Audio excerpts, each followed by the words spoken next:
In the summer of 1518, something unthinkable happened in the cobblestone streets of Strasbourg. Hundreds of people began dancing uncontrollably, and they couldn't stop. Many danced until they collapsed from exhaustion. Some never got back up. It started with just one woman.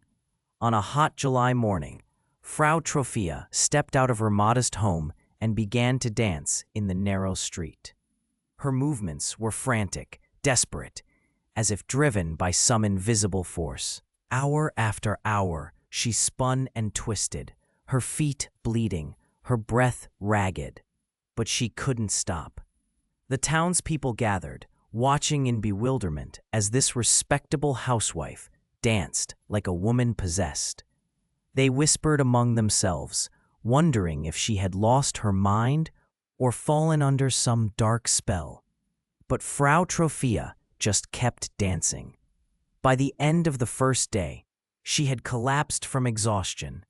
Her husband carried her inside, certain the strange episode was over. Please follow us for more stories at pastexplode.com. But when dawn broke the next morning, she was back in the street, dancing with the same manic intensity. Then, something even more disturbing happened. Others began to join her. Within a week, dozens of Strasbourg citizens had been seized by the same compulsion. They poured into the streets, their bodies moving in violent, uncontrolled spasms.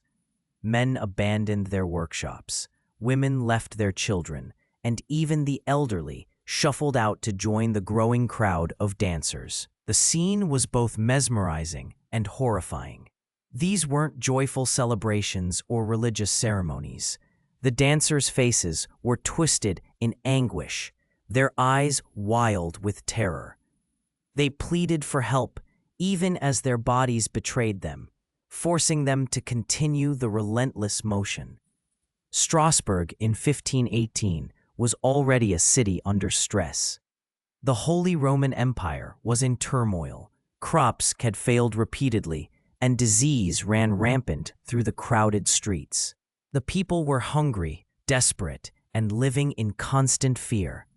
Perhaps their minds had simply reached a breaking point. The city authorities watched in growing panic as more citizens succumbed to the dancing plague. Within a month, nearly 400 people had joined the macabre ballet. The local physicians were baffled. They had never seen anything like this mass hysteria, this collective loss of control. Desperate for answers, the town council consulted both doctors and clergy. The physicians, steeped in medieval medical theory, diagnosed the dancers with hot blood, an overheating of the body that supposedly drove people to uncontrollable movement. Their prescribed cure was perhaps the most tragic mistake in the entire ordeal. They decided the dancers needed to dance it out of their systems. The authorities hired musicians and built wooden stages in public squares. They brought in professional dancers to encourage the afflicted. The theory was that if the victims danced continuously, they would eventually exhaust whatever force was driving them. Instead, the music and encouragement only seemed to intensify their frenzy. As the dancing continued, day after day, the human cost became devastating. Dancers collapsed from heart attacks, strokes, and sheer exhaustion. Their feet, worn raw from the constant movement, left bloody trails on the cobblestones.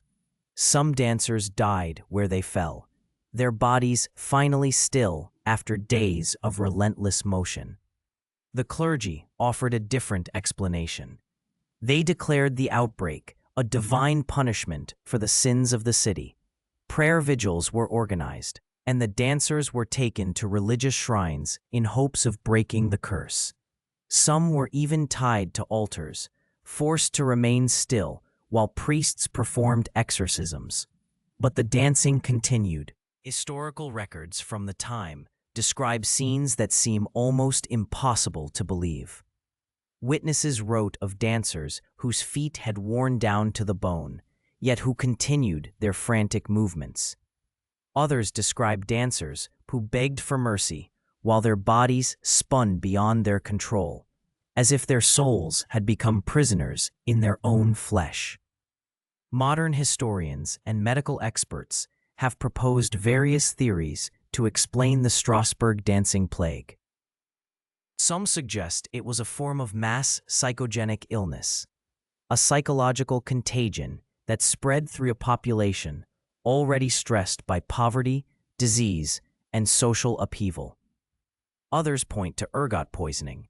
Ergot, a fungus that grows on rye grain during wet seasons, contains compounds similar to LSD. If the city's bread supply had been contaminated, it could have triggered hallucinations and convulsive behavior. The wet weather preceding the outbreak makes this theory particularly compelling. Still, others believe it was a form of religious hysteria connected to the cult of Saint Vitus, who was believed to curse people with uncontrollable dancing. In those superstitious times, belief in such curses could have been powerful enough to manifest physical symptoms. The dancing plague finally began to subside in early September, almost as mysteriously as it had begun. One by one, the dancers stopped moving and collapsed into exhausted sleep. Many never fully recovered from their ordeal, suffering lasting physical and psychological damage. The city of Strasbourg tried to forget the dark summer of 1518.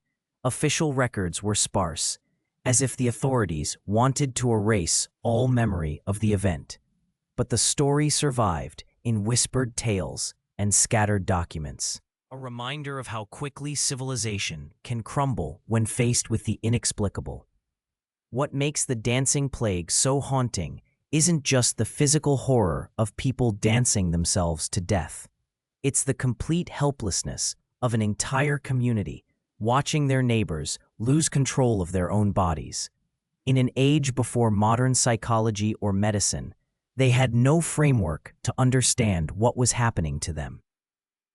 The dancing plague of 1518 stands as one of history's most disturbing examples of mass hysteria, a testament to the fragile boundary between sanity and madness, between individual will and collective nightmare. And perhaps most unsettling of all, it reminds us that under the right conditions, the impossible can become terrifyingly real.